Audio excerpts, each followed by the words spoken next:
Hello, I'm Jonathan Van Bilson. Welcome to a conversation with the Chair of Durham Region, Mr. John Henry, presented by the Scugog Chamber of Commerce. Today's show is live, but will be available on Rogers TV and the Chamber's website and their YouTube channel. I would ask you all to please turn off your microphones and cameras, as it makes it easier to navigate through the technology. We've had many questions submitted, and we're going to get to as many as we can, time permitting. I'd like to ask Margaret Ayres, the Executive Director of Big Brothers Big Sisters of North Durham, as well as a Director with the Scugog Chamber of Commerce, to welcome everyone. Margie? Thank you, everyone, for being here. I would like to introduce to you Steve McGivery. He is the Director of Operations for the GTA East region for Enbridge Gas. Steve is responsible for accounting the safety of the natural gas going into York, Durham, Peterborough, Port the Lakes, and Northumberland. Enbridge Gas is a new chamber member, so welcome, Steve, and we enjoy hearing lots of good information from you. Thank you. Thank you, Margaret, for the introduction. Enbridge is proud to be a member of the Scugog Chamber of Commerce and pleased to sponsor today's event. For those who may not be aware, Enbridge is North America's largest energy infrastructure company. We are a diversified energy company that provides people with the energy they want and need to support their quality of life. And we are transitioning over time as those energy needs change. We transport about a quarter of the oil produced in North America and about 20% of the natural gas consumed in the United States. We also have investments in renewable energy facilities, primarily wind and solar products. We generate enough energy to power nearly 700,000 homes. Our natural gas utility in Ontario delivers affordable, reliable natural gas to about 4 million customers in over 670 communities, and has been doing so safely for over 170 years. At Enbridge, we live by a set of core values, and the safety of everyone, including employees, residents, businesses, industries, is our number one priority. Enbridge Gas and our employees are committed to increasing the quality of life in the communities we serve by giving back. Our comprehensive community investment program, Fueling Futures, builds on Enbridge's long traditional history of investing in communities. Since 1848, our motto has been for the good of the community, and that is still strong today. In 2020, Enbridge provided over $9 million in funding to community programs across Ontario. We recognize that these are challenging times for everyone, including Scugog residents and businesses. Through the pandemic, we have all been challenged to adapt almost every aspect of how we live, work, and interact with each other. Enbridge continues to serve its customers in the town of Scugog by providing comfort today with affordable and reliable natural gas they need to fulfill their energy needs. Work continues to expand our natural gas distribution system with the construction of 50 kilometers of new natural gas pipeline and service to an estimated 810 residential and business customers on Scugog Island. Households can save up to 30% each year on space and water heating when making the switch, but most importantly, the residents of Scugog have demonstrated remarkable resiliency and adaptability throughout the pandemic. Our Enbridge team is committed to supporting everyone through these challenging times as we build towards a very strong recovery. With that, I'm very pleased to introduce our next speaker, someone who is working tirelessly to support activities that enhance the well-being of Durham Region and its residents. John Henry, Regional Chair and CEO of Durham Region. John was elected as Durham Regional Chair and CEO in 2018. Prior to this, he served as the Mayor of Oshawa from 2010 to 2018 and Regional Councillor for Oshawa's Ward 5 from 2006 to 2010. He has previously served as a member of the Regional Planning and Economic Development Committee, as chair of the Durham Region Local Housing Corporation, and member of the Durham Region Transit Executive and the Durham Environmental Advisory Committees. In his current role, John is responsible for providing leadership, information, and recommendations to Council fostering public interest and involvement in the region and its activities, promoting Durham Region locally, nationally, and internationally, and participating in and fostering activities that enhance the economic, social, and environmental well-being of Durham Region. Please join me in welcoming Mr. John Henry. Well, good afternoon, everyone, and thank you for the opportunity to be here today, even though it's virtual. And I look forward to next year when we can all come together. And I'd like to thank today's sponsor, Enbridge, and I'd also like to thank the Scugog Chamber of Commerce for making this event possible. And before we start, I wanted to recognize Mayor Drew for the great work that she and Councillor Watton do as part of Regional Council. But I really would like to thank Mayor Drew for her leadership with the Durham Regional Police Services Board in all that she does related to the safety of our residents throughout the entire region. Let me begin by providing you with an update about the pandemic. And as we all know, it's been a challenging year for all of us in the region. In the fight against COVID-19, we expanded vaccine eligibility criteria to cover more of our residents. Just recently, all adults and 12 years and older are now eligible to book their first dose, which is very encouraging news. Our continued efforts so far have resulted in a decline of new COVID-19 cases, while our total doses administered has increased significantly. Our vaccine clinics expanding their eligibility truly signify the beginning of the end to the pandemic. We have all been dealing with this for more than a year, and there is truly a light at the end of the tunnel. But there is still plenty of work to be done. We remain in a stay-at-home order issued by the provincial government, and while the third wave is starting to wane, we are very much still at risk. We must remain vigilant and follow public health practices until the vaccine rollout is completed. That being said, we are closer to the end of this pandemic than ever, thanks to the hard work of our staff and our community. We've been planning Durham's recovery and restoration for some time and implementing as many supports as we can for local businesses throughout the past year. And this work wouldn't have been possible without the Scugog Chamber through our joint efforts as members of the Durham Economic Task Force. Together, the task force worked on initiatives such as Ritual One, a free food ordering service, Digital Main Street program, the Downtowns of Durham website, and the central online portal at investdurham.ca to share critical information with the Durham business community. Speaking of which, I'm pleased to share that the work of the task force was recognized earlier this year with a national marketing award, the Canada Award from the Economic Developers Association of Canada for the Downtowns of Durham project. Nothing has inspired me more over the past year than the grit and passion of our small businesses. They have pivoted, they have adapted, and they have shown that they are the true heart and soul of our community. And I would be remiss not to mention the heroic work done by our health and social service staff during this time as well. Their efforts to protect the health and safety of our community from the least to the most vulnerable has been nothing short of extraordinary. From the social service perspective, they are diligently working on to ensure the safety of unsheltered residents with key funding from the provincial government Social Services Relief Fund. And beyond the scope of COVID at the region, we remain committed to keeping key services and projects moving forward. Planning and supported transit-oriented development is so important for the region that we recently created a new transit-oriented development office to support the implementation of rapid transit projects across Durham region. This new group will continue to capitalize on the environmental, economic, and community building benefits associated with rapid transit investment. Investments such as the Durham-Scarborough Bus Rapid Transit Corridor and developing the business case for the Simple Rapid Transit Corridor. And of course, the economic impacts of approved rapid transit will be incredible. We continue to urge the provincial government to commit to the Lakeshore Go East extension and the creation of 4 additional transit stations on an expedited timeline. The extension is crucial not only for reducing highway congestion and helping us achieve our climate change goals, but it's also about getting people back on public transit after the pandemic. We continue to promote Durham Region as a good place to invest and continue to focus on job creation. And one of our top priorities is to ensure that Durham Region is the best place to live for everyone, no matter their gender or race.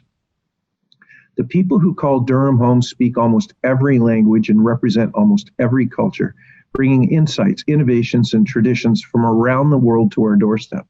The region recently appointed Alison Hector Alexander to lead our new Office of Diversity, Equity, and Inclusion.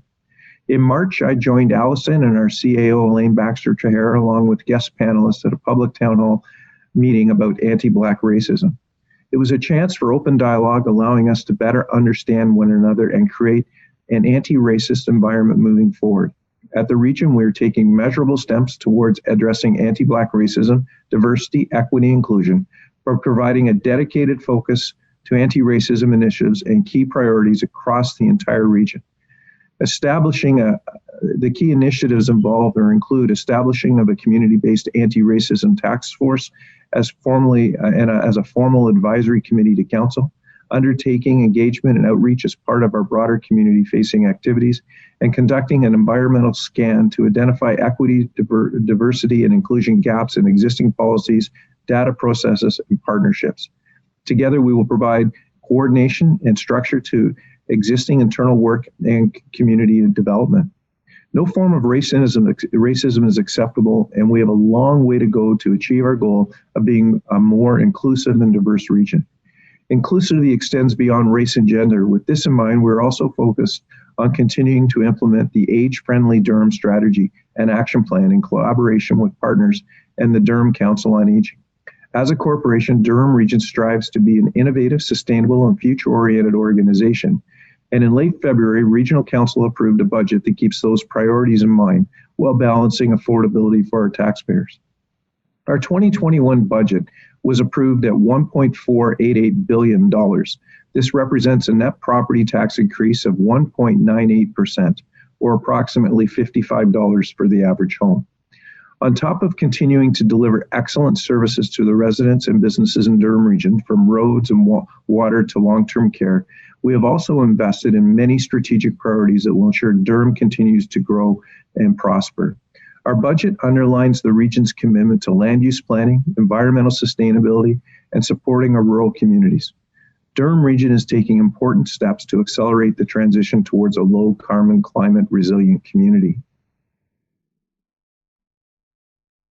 Investments in climate and environmental sustainability include the development and implementation of our corporate climate action plan, the launch of the innovative Durham Home Energy Savings Program to help homeowners reduce energy costs and greenhouse gas emissions, nature-based solutions, a low-carbon fleet strategy, and a suite of deep energy retrofits.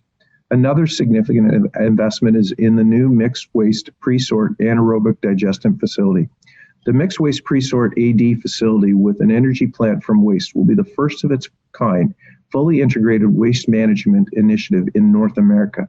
This system will convert food scraps into renewable natural gas and will use the residuals to generate electricity that can be used in a variety of applications. The AD process will be odor and emission-free thanks to some remarkable technical achievements. The new facility will be located next to the Durham York Energy Center in the Energy Park and will only accept Durham Region's waste and will delay the need to expand the DYEC facility. As Durham Region population is growing and expected to be more than 1 million people in the next decade, more residents will mean more garbage created for the region to manage.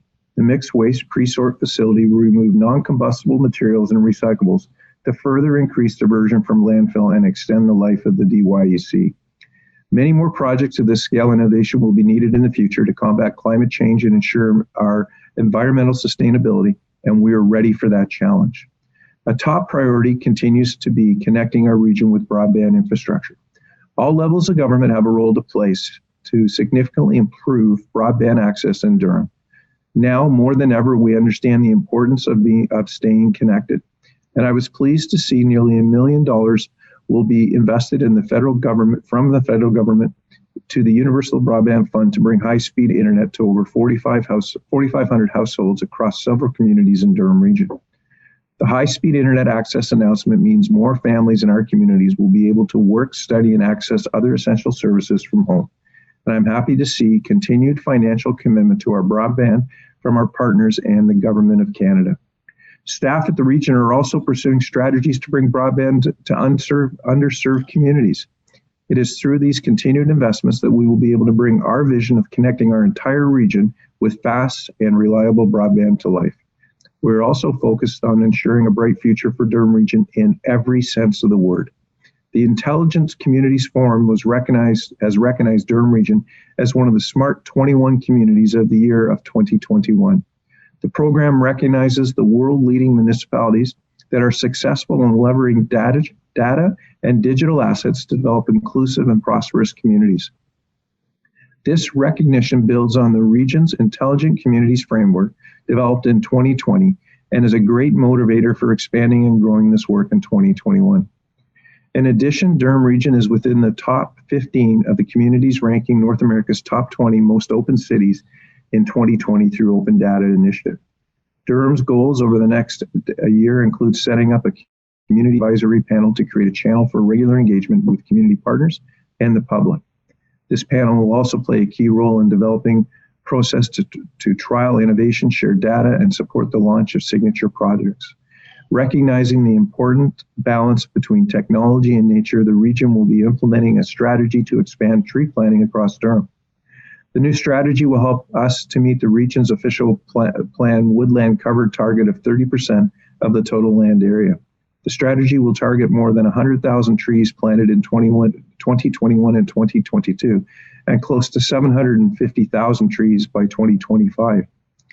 Durham is also expanding the eligibility of the LEAF backyard tree planting program to residents and increase the number of backyard trees planted by 50% in comparison to 2020. We've also budgeted to provide funding for the Bowmanville Hospital expansion, $37.5 million. Over $5 million to the Grandview Children's Center. We continue to support Durham College and Trent University for their capital building projects under the region's Community Investment Grant Program. All of the priorities I've outlined above underline our desire to capitalize on Durham's legacy as builders, economic derivers, shepherds of sustainability going forward. Our new economy will be one that features autonomous and sustainable electric vehicles, sustainable nuclear energy, artificial intelligence, and personalized medicine. We're developing a regional strategy for the nuclear sector to support economic prosperity and community safety and sustainability. And I'm pleased that OPG has resumed planning activities for the small modular reactor program developed in Durham Region. Small modular reactors, like traditional nuclear reactors, are designed to provide safe, reliable, carbon-free electricity, but with a much smaller land footprint than the current reactors. They also offer lower capital costs and faster deployment.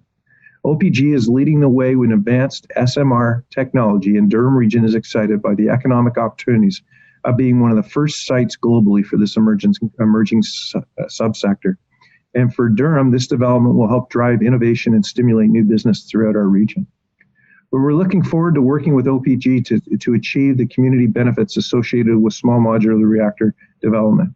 Durham Region is the clean energy capital of Canada, producing about 30% of Ontario's electricity, and is a recognized energy cluster with 2 nuclear generating stations. We have a unique nuclear post-secondary degree programs at Ontario Tech and a highly specialized workforce. With the potential for Durham to host the first grid-connected SMR in the world and the future home to the world-leading cluster of SMR technology companies, Durham and Ontario will be the clean energy capital of the world. This development complements the shift to a low-carbon economy and achievement of GHG emission targets, and will provide carbon-free, affordable, reliable, and safe energy. It's an exciting opportunity that highlights the economic potential of nuclear across the country. Today, as we look forward and we know that COVID-19 will continue to impact us for the foreseeable future, so in every decision we make will require a COVID lens. Our priorities haven't changed. Their importance has only been amplified.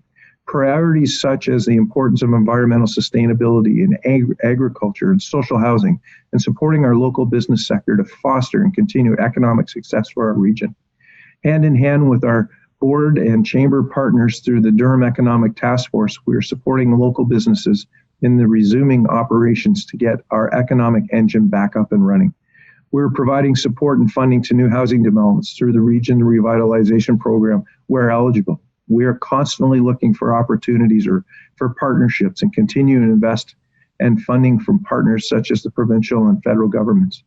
We're promoting our current and new post-secondary program to upskill and retain the current workforce to ensure an adaptable and resilient economy. And while COVID-19 was the major focus last year, there will still be plenty of bright spots beyond the pandemic. Let me highlight some of these great successes. In the town of Ajax, Amazon is building 1 million square feet distribution facility, bringing 1,000 new jobs. This is a significant investment in Ajax and our region. But most importantly, this announcement is a direct reflection of the collaboration that exists between Durham Region's economic development team, the town of Ajax, and other important business partners. Together, we showcase why Durham Region is the best place to live, work, grow, and invest. In Brock, the major project is the water supply in the downtown area. Total estimated costs are just shy of $15 million. In Clarington, we continue to work on the Lakeshore Go East expansion project. The Lakeshore Go East expansion project has made significant progress, and we look forward to these expanded transit options for residents in the near future. We estimate that this project will stimulate 21,000 new jobs and 6,000 new homes and about $1.1 billion in transit-oriented urban development. Our work continues on making Go Lakeshore East extension a reality after many years of planning. It's been more than 30 years since Durham Region first heard about the train extension into Clarington, almost a decade since an approved environmental assessment confirmed a preferred route north of Highway 401. These stations will drive economic revitalization in several key areas while supporting active transportation within our communities. The investment is expected to have a positive economic impact in our communities for the next 50 years, and look forward for some form of announcement related to the Go East extension later this summer or early in the fall. In the city of Oshawa, the great announcement of General Motors announced the agreement between GM and Unifor to bring an estimated $1 billion to $1.3 billion investment back to Oshawa and 1,400 to 1,700 hourly jobs back to Oshawa. I would be remiss not to mention the amazing work that GM has done in Oshawa to create millions of masks for the federal government. Durham Region's automotive sector has been at the forefront of innovation for over a century, continuously evolving with advanced new solutions. And with this new investment, combined with GM's new autonomous vehicle test track, GM and Unifor have made it clear they intend to grow and maintain their position as key players in advanced mobility in Ontario. And we look forward to the first truck coming off the line at the plant later this year. In the city of Pickering, the province's recent decision to support Durham Live development is certainly a great economic driver for the region. Durham Live will bring approximately 10,000 jobs to Durham Region in total once completed. Durham Live will become the premier entertainment and tourism district east of Yonge Street and one of Ontario's top destinations for fun and excitement. Anchored by a resort casino and a 5-star hotel, this unique destination will also include a boutique hotel, convention center, amphitheater, restaurants, cinemas, an indoor water park, performance venues, an office tower, and film studios. This landmark project, located at the northwest corner of Church and Bailey Street, will boast a dynamic mix of excitement, culture, nightlife, cuisine, and adventure that will cater to every whim and indulgence. In Scugog, we continue to support the future growth of Scugog with projects such as the future capacity expansion of both the Port Perry water system and the Water Street pumping station. In Uxbridge, the major Uxbridge culvert project keeps progressing, and crews have completed installing the culvert and sections north and across from Brock Street and have reopened Brock Street West. I know many of you are excited to see this project come to completion, and I'm right there with you. And in Whitby, Amazon announced a 354,000 square foot facility in the town of Whitby with hundreds of full and part-time jobs. Well, everything I've mentioned today, it is clear that Durham Region has built a well-deserved reputation as an innovative community. We are known for our ability to adapt and solve big problems. We will continue to showcase these strengths long after the crisis is over. We will continue to grow the greatest region in Canada. In the next 5 years, Durham will become the best place in Ontario to work, live, and relax. We are committed to leading the way in technology and jobs of the future. We're working hard to attract and support clean tech companies that can solve global problems such as microplastics and climate change, and find more solutions to the world's waste disposal problem and the need for clean energy. We aim to shape things up, to challenge the economic status quo and be home to the technology disruptions that ripple around the world and transform lives. I'd like to close by saying thank you to you. I'd also like to take the opportunity to thank all of our healthcare workers, doctors, nurses, people that work in the labs, the maintenance staff of all of our hospitals. I want to thank the clerks that come to work every day to serve the residents of the region, our firefighters, paramedics, and police officers, the people that work in our child care centers, and most of all, and we often don't think about, the folks that come to work every day to work in our water treatment plants to make sure that we have the cleanest and safest drinking water available to our residents. I want everyone to know that the region understands the importance of the work that you do in your individual businesses supporting and fueling our economy. We believe the world needs more Durham, more of our ingenuity, more of our industry, more of our innovation to tackle more of the challenges of the 21st century. Thank you all for all that you do, and thank you for listening. And Jonathan, I'd be pleased to take any questions. John, thank you very, very much. That was very insightful, very region-focused. What I wanted to do was take some questions that are a little bit closer to home for the folks in Scugog. We do have some space on Reach Street in case Amazon is looking at an additional facility. First question, John, is what will the region do to spur the economy once the pandemic is over? Well, we're going to continue to work on dealing with the pandemic. And so first of all, we've only got to, we're over 60% of first doses. So with expanding the numbers and going down to the age of 12, we're going to get to more of our residents. So we're going to continue to do that, and that's going to take a while. We're going to continue to work with the area municipalities. In the north, we have an economic development officer that works with Scugog, Uxbridge, and Brock to continue to bring ideas to the table. And of course, continuing to work with the mayors and councils. Just recently we dealt with a significant issue at the last regional council meeting related to long-term care that was, it came to us through Mayor Drew and Councillor Wadden. That is going to make some changes. So continuing to promote Durham, continuing to make sure that our students here have a great place to go to school, and supporting things that other communities might not support. Our relationships with Durham College and Ontario Tech and Trent are key. The money that we're reinvesting into our hospitals is to make sure that our residents have the best health care they possibly can is key. And we're going to continue to make those investments in infrastructure in all of our municipalities to make sure that our residents have what they need to raise their families in what I think is the greatest place in all of Canada. The obvious concern people have, the small businesses have, is getting back into some sort of normalcy, and which is going to be a big financial problem for them. Do you have anything in place, or have you discussed anything in place which will help small communities such as Port Perry revitalize their downtown cores, which is so dependent on tourism? So, I think what some of the things that the council's doing now, their plans for what they're going to do on the waterfront and how the region will be able to participate in that is key, and we're having those discussions as we speak. Continuing to work through our economic development department in the Chamber of Commerce, and thank you to the Scugog Chamber of Commerce for your involvement, so that the messages of our business community that travel to the chamber, that travel up here to the region, often get to Queen's Park on the same day that we find out that we're having a challenge. And continuing just to work with the mayor and council to help drive some of the local initiatives. It's a partnership. We're all working together. And for all the businesses that are here today, if you have any questions related to your business, our website is incredibly up to date. There is anything that the government has actually put out there is available.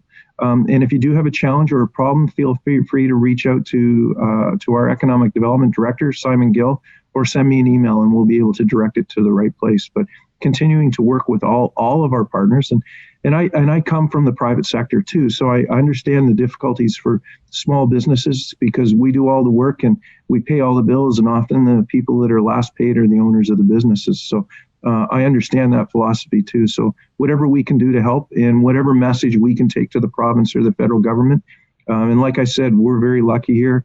We have a number of key players in the current government at Queen's Park where we can just pick up the phone on a day that we're having a challenge and get that right to the cabinet table.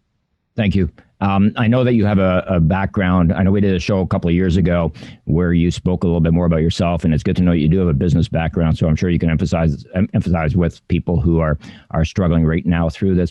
One of the underlying problems that the pandemic has brought up is the mental health issue, which is something that a lot of people don't like to talk about. But is the region focusing on that? Are they doing anything to assist people with those issues? So we actually have a number here at the region that if you're in distress that you can call and get some help. So we continue to support through our Health and Social Services Department those people that are living perilously, bringing services to them. Our paramedic outreach program, which is amazing, where we partner a paramedic and a social worker, and they're actually out on the streets helping people that have challenges where they live. So it's an incredible project that goes across the region. So you will find that we're supplying that support as well. And we continue to support Ontario Shores. We're very lucky to have a facility like that in the region of Durham that services our region and other parts of Ontario. So we're continuing to do all that we can. But it's okay to ask if you're okay. All of us have friends, and we know when someone is not having the day that they normally have, or they have a challenge, and especially with our kids. It's okay to ask if they're okay, and once you realize a problem, then you can go and you can find the help. I know that within my family and my circle here, I check on the team on a regular basis, and I often do ask if they're okay, depending on how the meeting's going and how you read that person that day. So reach out, talk to your friends. I know it's hard because a lot of us, I know I haven't been able to see my family or my daughter that's in Petawawa for, it's been since last year. And we utilize what we're doing today. We use, whether we do a Teams meeting, we do a FaceTime chat, we're using WebEx, or just pick up the phone and call a loved one and just check in on them, especially your parents and your kids. Don't forget you've got brothers and sisters and family members that live across the country. Touch in with them once in a while and just make sure they're okay too. It's definitely a difficult time, John. I think everybody agrees that. And I also find it interesting how when you do run into people in the grocery stores and that, how friendly everyone is. And I certainly hope that we continue that on after the pandemic is over. A question I have is, there's a lot of talk by a lot of people about a lot of things that are happening, but there's a whole generation that's under 21.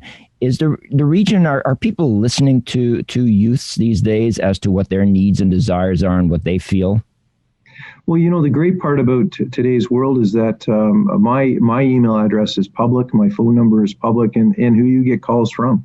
So, I'd like to hear, like to think that we are listening to people across the region. We know that, if you talk to people, especially younger people, the cost of home ownership is now becoming a huge problem for them, and going forward, and the challenges around that. So we're looking at different opportunities here to bring home ownership in different ways. I'm proud that the region has been partnering with Habitat for Humanity to bring a different form of housing to the region. This council committed to having 1,000 new housing opportunities within the region during this council. The challenge is COVID has got in the way of that, but we are working towards that number. And it's my hope that when things come back to normal and commodity prices come back to normal, that you'll see a reduction in the cost of items. Lumber's up 33%. So when you look at the cost of lumber related to building a home, that is a challenge. And then finding the trades to do that construction. And what makes Durham, perfectly positioned going forward is, Durham College turns out some of the finest craftsmen and tradesmen in all of Canada to meet the needs. And it would be great that we could establish an economy here that was growing so well that we could take all those young people graduating from university and college here in Durham region and putting the work right here.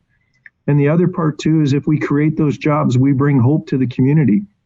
When a young person graduates from university and they have that skill set, and you have the industry here in your communities to grow that, they get a living wage, and that living wage helps them move on with their life and live that dream of living in a great region here in Durham region. You brought up the housing, which of course is a real issue. It was an issue before the pandemic started, and it's still an issue. With the cost of materials going up, affordable housing is something that doesn't seem to be able to happen. Any kind of housing is gone through the roof price-wise. What's the region doing as far as affordable houses in general going forward? Obviously specific to Scugog, but in general, what sort of plans are in place or thoughts are in place to alleviate some of the stress involved? So for us, we really don't control housing. It's done by the private sector. We don't control what lands are purchased, but we do enter into conversations with different groups. And I've mentioned Habitat for Humanity. They have an interesting project starting in hopefully in Oshawa very shortly. They're just finishing Centerville. I know that they've had projects in other communities in the region as well. So working with groups, thinking outside of the box on how we do this is key. But there again, we're struggling too with our challenges here within our operations, just the cost of materials and quite frankly, the shortage of talented, skilled people that are out there right now are also raising the costs for construction. So as we come out of COVID and as lumber starts to become available again, and as more and more people are graduating from school, and we have those skilled tradespeople, I hope that those reductions are passed back on to the home buyers within the region, within the entire country, because the problem in Durham is not unsimilar to the problems from coast to coast to coast. Right. What can you tell employees of businesses that are, if the business is not following the COVID protocol, but employees have to go back to work, it's got to be a real stressful situation for them because they know what's happening is wrong, yet there's not much they can do about it because they need a job. Is there a process in place that can help people like that? Well, if you think that your safety is in jeopardy related to COVID, reach out to our medical officer of health or any one of his staff. Dr. Kyle and Dr. McTavish have done an amazing job managing all of the COVID. And if you have a particular challenge and you're in a business where you think that something is wrong, reach out to our health department. You were in business yourself for many, many years. You've been in politics for a long, long time. Do you have any suggestions as far as steps go for people over the next 6 months to get their business back on track, things that they should be thinking about, that they should be possibly looking at going forward that they may not have thought of? Well, recently I sat through Derek Burlington, who is an economist with TD, did a presentation of what's going to happen coming out of COVID, and that the growth that he predicted in Durham region, and he was speaking at an Oshawa event, is over 6%. So, as we get closer to the end of this COVID tunnel, there will be opportunities. The economy is ready to take off. General Motors' reinvestment in the Oshawa plant and getting pickup trucks built this year, when you look at the number of jobs that have been created there, if you look at and you use an in-between number, say 1,500, the relationship between the jobs that those jobs create is another 7 to 1. So with Amazon moving out to Durham, with Kubota moving out to Pickering, and Toyota's warehousing moving out to Clarington, with the growth in agriculture in the north, which is one of our largest employers, and to the farming community for what they do, and the need for technology related to farming. One of the most amazing things I've seen on a farm is a robotic milking system. So those technologies are out there. Durham is a leader. And as we come out of COVID, I truly believe Durham is positioned to be one of the fastest growing recovery centers in the entire country. And, I'm not saying that those aren't really my words. That is what you're hearing from the economists. And you're starting to see that along with the great announcements that, there'll be pickup trucks built in Oshawa this year. So that leads to all kinds of spin-off through the entire region. A person that works at OPG in Pickering or in Clarington, in Darlington, or works at General Motors doesn't necessarily live in the community they work in. So they take what they do and they spend it where they live somewhere else in the Durham region. So, I'd love to see lots more jobs being created everywhere. But getting that first job as a young person, and then starting your path, there are great opportunities. I know that. I've had a very successful business life here in Durham, but it takes hard work and a lot of patience, and I see that in all my friends, and a lot of I have cousins that still farm in the Port Perry area. So, you see it. Hard work does pay off, and that there's a huge light at the end of the tunnel. And you just got to get through this next little while to make sure that we're on the right path. So, I urge if you haven't got a vaccine, I urge you to get a vaccine. I've gotten mine. I'm hopefully waiting for sometime down the road to get my second shot. And once everybody does that, then COVID will be gone, similar to some of the other challenges that we've had in history through troubles related to the viruses. You just have to look at how polio has literally been eradicated around the world because of the vaccine. We can do the same thing with COVID, but we're not out of this yet. We need to continue to work together, wear your mask, follow the rules, listen to the medical officers of health, and hopefully by the 1st of July, we'll be back to a more normal Durham region and on our way to a total recovery. Right. The tourism, of course, is a big thing for Port Perry area for most of Scugog, but definitely, definitely Port Perry. So a major concern is how is it going to unfold going forward? Tourism will pick up again, but there'll still have to be safety measures in place. And how do those get enforced? Because I walked down the street, Queen Street in Port Perry the other day, and there were a lot of people out on the street. Very few of them were wearing masks. A lot of them were not from this area because of just the general curiosity they had in the way they were walking and looking. What can shop owners do? Obviously, they don't want to overly enforce the rules, because then people will walk away from their stores. Yet they need to feel safe, and their employees need to feel safe. Is there sort of a regional overview that you can share? Well, Durham Regional Police will respond to challenges related to large groups gathering, not wearing masks, as they did in Pickering on the weekend. There are often results coming from that. There is a fine of $750, but really it's continuing to promote safe practices. I know that the last time that, so I have to confess, I think the best meat pies in all of Durham region are at Harrington's, so I'm often there. So you'll see me in downtown Port Perry buying meat pies and taking them home. But when I was there that time, I had to wait outside of the store that day before I could go in. I see that every day. Yesterday or earlier this week, I saw a lineup outside of a pool store on Taunton Road where people are following the rules and understanding that we need to work together to get through this. There are some people out there that simply don't get it. And for the ones that have created problems, I can say that some of those have been addressed, and some of them have been received a charge of $750. But we really just need to get through this. It's so close to the end. It's so close to the finishing line, but the risk is still there. So we just got to continue to work together. But if you think that there's a challenge in the community and there's a number of people there that shouldn't be there, then reach out. There's a number on the regional website that you can call, and Durham Regional Police will take. Okay. Providing they're available. I think I agree with you that 90% of the people are doing what they're supposed to be. It's the other 10%. So you're suggesting then if there is an issue, people can just simply call the police department and they will do something on it. Yeah, don't use the 911 number. There's a number on the regional website that you can use. And I'm concerned too, because I'm a parent, worry about the future for our kids. And you only have to look back to the last, not the long weekend we just had, but back to the Easter break long weekend and the numbers of COVID and how they increased after that. At the height of the pandemic in the second phase, we had, and I'm going to use rough numbers, somewhere over 400 people in ICU beds in the province of Ontario.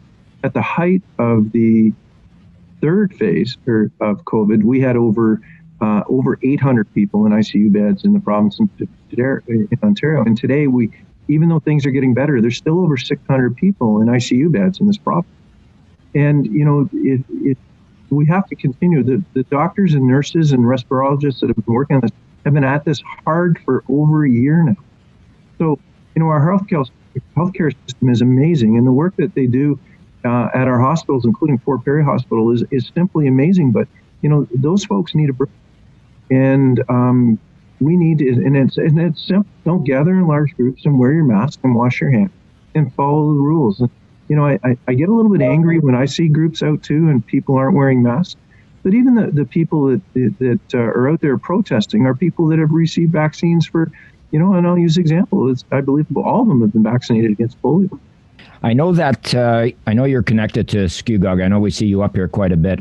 Do you feel that visiting the town will help you to connect with residents? I know you normally come up like once or twice a month sort of thing. We now have a number of new coffee shops that are opening. So do you think that perhaps once this is over, you will start visiting us more on a weekly basis maybe? Well, I was really proud of how busy I was prior to COVID and how I got out to all the communities on a fairly regular basis. And, when I can, I love to get out to the communities. You're right. There are fantastic restaurants and coffee shops throughout the entire region. So, and I do prefer to take, if you need to have a meeting, if it works, I can always meet you someplace for that meeting. You don't necessarily have to come to Durham Region headquarters to do that. And I am out and about in a fair bit. So, I enjoy the face-to-face contact with residents. I enjoy coming out and meeting Mayor Drew and council for their what they're doing and the events too. Like, down on the waterfront before COVID, you had a great rib fest. You had a craft beer fest that was amazing, and of course you have just an awesome Canada Day. So I like to get out and see what's going on. I like to see the new businesses as they open.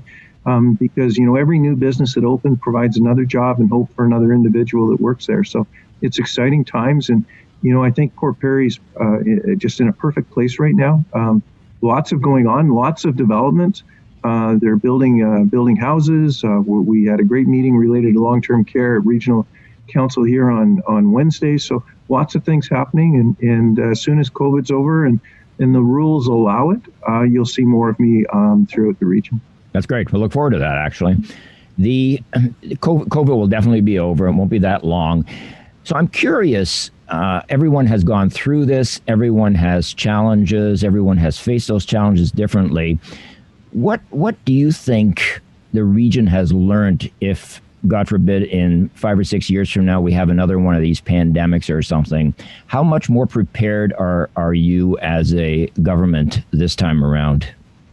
Well, I think the lessons learned have been amazing. The ability for us to move, 1,600 people to work remotely during COVID and was simply amazing. And to do that in under 3 weeks was even more amazing. So how we buy technology, we'll be using more laptops and docking stations. So in the event of a challenge ever again, we'll be able to just go.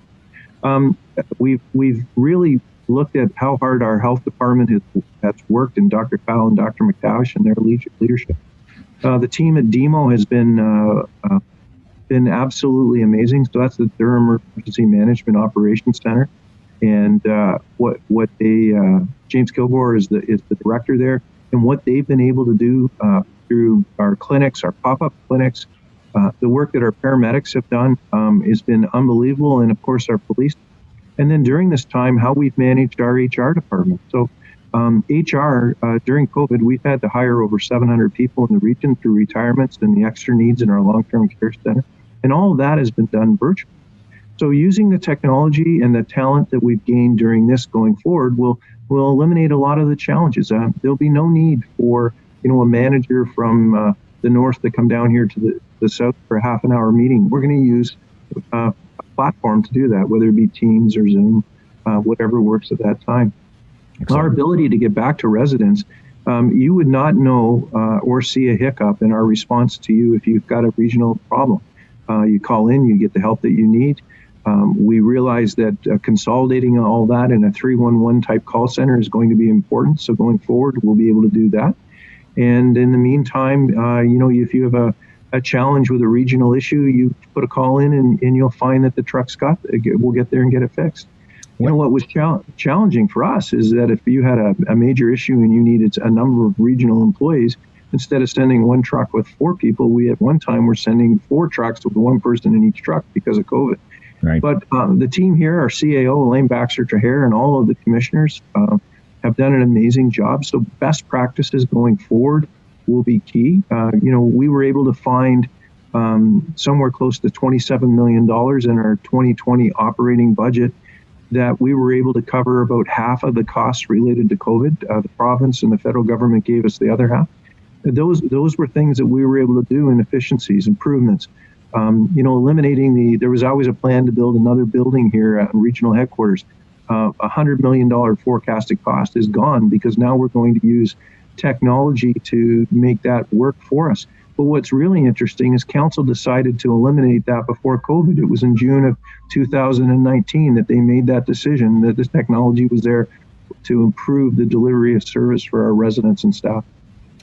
When you save all that money from that building, keep in mind that the Lake Scugog Enhancement Project could use a little bit of funding. So feel free to shuffle a little bit this way. John, when do you see employees for the region returning back to work to some form of normalcy? So what we've done here is we're really we've said that not till at the minimum the second week of September, but that's going to depend on COVID, the number of cases, the number of vaccines that are out there. It could be longer than that. I don't think we'll be fully back to where we were prior to COVID, probably till January next year. But that all depends on the second doses and the second dose of the vaccine and how our region continues to lower the numbers. The numbers have been good recently. Every day they're going down. I'm just going to give you today's numbers are, just give me 1 second. I think we're very low, under 70. 26th, we had 37 reported cases, but we have 939 active cases in Durham region. And we have 45 people in the hospital right now, amongst our hospitals, 20 in ICU. So we still have that challenge of COVID being out there. If you haven't gone to the app on our website for COVID-19, please do, because it'll give you the information. It'll even break it down to the number of cases of COVID in communities. For example, right. In Scugog. That's a data tracker you're talking about, right? There's been 346 cases of COVID. Right. Since I know. The beginning. I know Scugog has gone 5 or 6 days now with 0 cases, which is excellent. So it wouldn't be a proper meeting, John, if we didn't touch on broadband a little bit. I know it's something. I guess one of the concerns that I certainly have and a lot of people have is that everybody is talking about broadband, how wonderful it is, how it's being implemented everywhere. The feds are currently just pushing it like crazy. I know Trudeau brings it up every now and then, but it doesn't seem to be drilling down. I still don't have real internet on my street. What's missing? What piece of that puzzle is missing? So you're absolutely right. There is so much talk about broadband from the province and the federal government, and there has been lots of money put out to deal with this. But what they haven't told you is it's all application based. So all those dollars we have to apply for, and then it depends whether you get it or not. And sometimes it's more not than getting it. So there is that challenge. Here in Durham, we as a region in our last budget are investing money into the new trunk line that's going to go from Pickering to Uxbridge. We are helping small suppliers where we can. For example, there was a business in Blackstock that needed some regional support to bring broadband to their community. So we were able to make that happen. It's working with the small independent operators that provide technology to homes and making that work. But for me, broadband is equal to the challenges of this country when it was first formed, and there was a railroad that went from coast to coast to coast, or from coast to coast, and they crossed rivers, climbed mountains, dug tunnels, and they were able to make that happen because connecting this country was key at the time. Moving goods and services across this country was important. So speed up today, 155 or 150 or 160 years later, the railroad of the future is broadband. The ability to move files and information is key. And, this is such a significant issue that it should be of national importance. And there should be a national strategy to connect every person in this country to high-speed fiber. It gives our businesses the ability to compete. It allows us to do telemedicine in places where there are not doctors. That we have the ability for our young people and our children to go to school and do what they need to do in times of challenges like we have today. And I don't see that, they talk about it. I don't see that concept of a national program to get united and do what we did when this country, when Federation came around and they built that road. We need to put that same challenge today and deal with it and make broadband available to everyone. We at the region, we're not a supplier. We need to, we are putting fiber in the ground in between Pickering and Uxbridge because we couldn't find somebody to do that, and we'll do what we can. But really, when they talk about all this money that's available, I want the residents to know that we fill out every application, spend hundreds and thousands of hours on filling out paperwork to get funding for broadband. And the challenge is in the end, it just doesn't happen. So while they say there's lots of money, I don't think that flow of money is equal to what they're saying is available. And when you see your MP or your MPP, bring the issue up and say that, high-speed fiber is key. Our kids need to be connected. And if we ever get into anything like this ever again down the road with something else, this will be how business will be conducted. Absolutely. And I think it also drills down into people's personal lives because people lose house sales because they don't have the right connectivity, where people from the city want to move up to our area and there is no proper internet and they just can't buy the house because they rely on the internet to work from home and so forth. John, Thank you so much. Our time has come to an end. Really, really appreciate everything that you've said, everything you've told us, how you've shared what's going on. And we would love to have you back as a guest again sometime in the near future. I'd also like to... Thank you. And I just want to remind everyone, wear your mask, stay safe, follow our medical health officers' rules. Thank you. Absolutely. Also like to thank Steve McGivery from Enbridge Gas for their generous sponsorship and the interesting information that Steve shared earlier. I'd like to ask Margaret Ayres to give us some highlights of what we can expect from the Chamber during these difficult times. Margaret?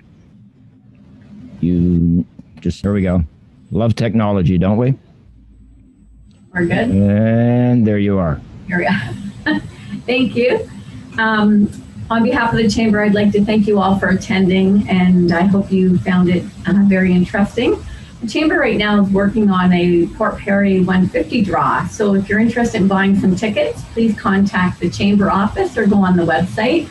And also, we have a golf tournament coming up on June the 24th at Summerlee, so I hope you'll join us. It will be a great day to get out on the course, and I hope you all have a wonderful day, keep safe, and hope to see you at our next event. Thanks. Bye for now. Thank you very much. Well, that's it for today. Thank you all for your questions. Thanks to our special guest, John Henry, the chair of Durham Region, for sharing his insight. As I mentioned, this program will be available on Rogers TV and the Scugog Chamber's website, as well as their YouTube channel. Now, next month, we're going to have a special show. We're going to be highlighting Port Perry's 150th birthday. It says here I can't mention the new history book on Port Perry that I have coming out on Monday, so I won't talk about that today. But we will be back with another Chamber event in July. Plus, don't forget the Chamber has a golf tournament on June 24th. I'm Jonathan Van Bilsen. Thank you very much for joining us today, and please get vaccinated.